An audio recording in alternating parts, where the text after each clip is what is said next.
The heavy smog of unpaid debt hangs over the British construction and demolition landscape, thick enough to choke a horse.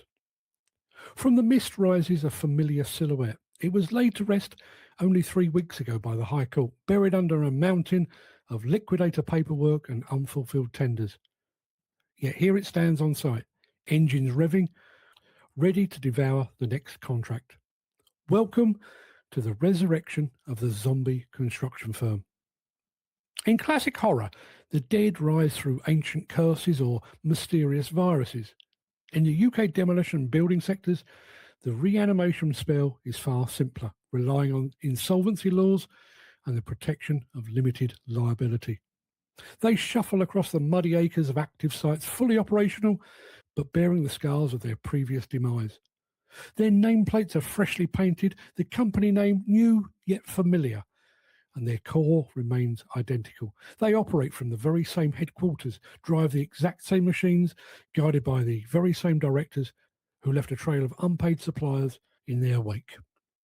To the untrained eye, these undead enterprises appear living.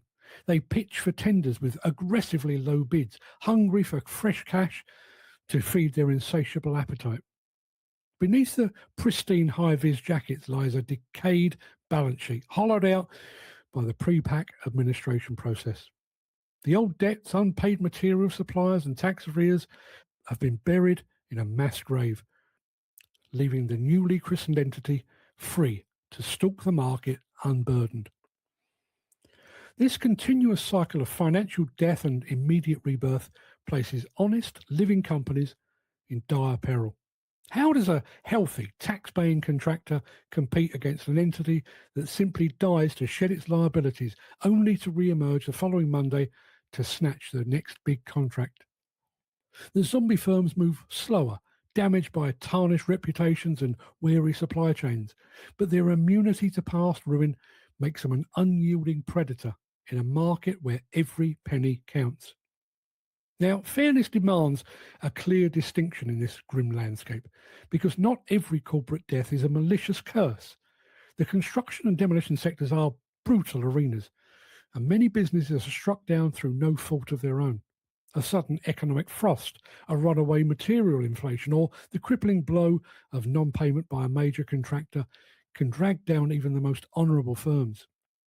When a Tier 1 contractor collapses, it sends a toxic shockwave down the supply chain, crushing diligent family-run subcontractors who did everything right, yet still found themselves caught in the undertow. That is a genuine tragedy, a clean and sorrowful fatality where good people tried their best against insurmountable odds. But the true horror story begins when we look past the innocent casualties and fix our gaze on the serial offenders. These are the entities that crawl out of the mud every few years, shedding millions in debt like a snakeskin, only to reappear with a slightly altered company registration number and the same unrepentant figurehead at the helm. For them, administration and liquidation are not tragic failures, they're just bumps in the road.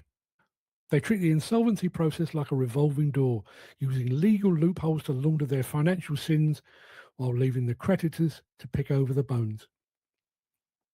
To deal with these recurring nightmares, we must surely lean into the absolute core of the zombie survival trope. Every seasoned horror fan knows that shooting a zombie in the chest accomplishes nothing.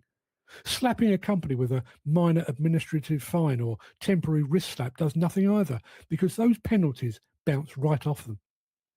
The law dictates there is only one definitive way to stop a zombie from rising again. You have to remove the head or destroy the brain. In the boardroom, destroying the brain means going directly after the directors who treat corporate collapse as an occupational hazard. If the market and supply chain are to be protected from this relentless cycle of destruction, enforcement agencies must grow some teeth and some courage. Disqualification orders need to be swift, absolute, and inescapable for those who cycle through company after company, leaving financial ruin in their wake. Personal liability must pierce the protective veil of limited liability when bad faith and serial insolvencies are proven, ensuring that those who orchestrate the reanimation can't simply stitch a new suit onto an old and decaying corpse.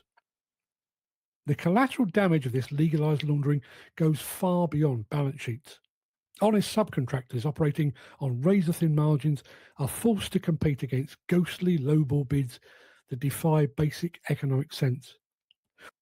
When these undead operators inevitably collapse again, they drag blameless tradespeople into the abyss with them, destroying family livelihoods and eroding trust across the entire supply chain. And meanwhile, regulators look on with passive indifference, treating systemic abuse as mere procedural missteps. Without mandatory aggressive intervention to hold repeat offenders personally accountable, the UK construction market risks becoming a graveyard reserved exclusively for those who play by the rules.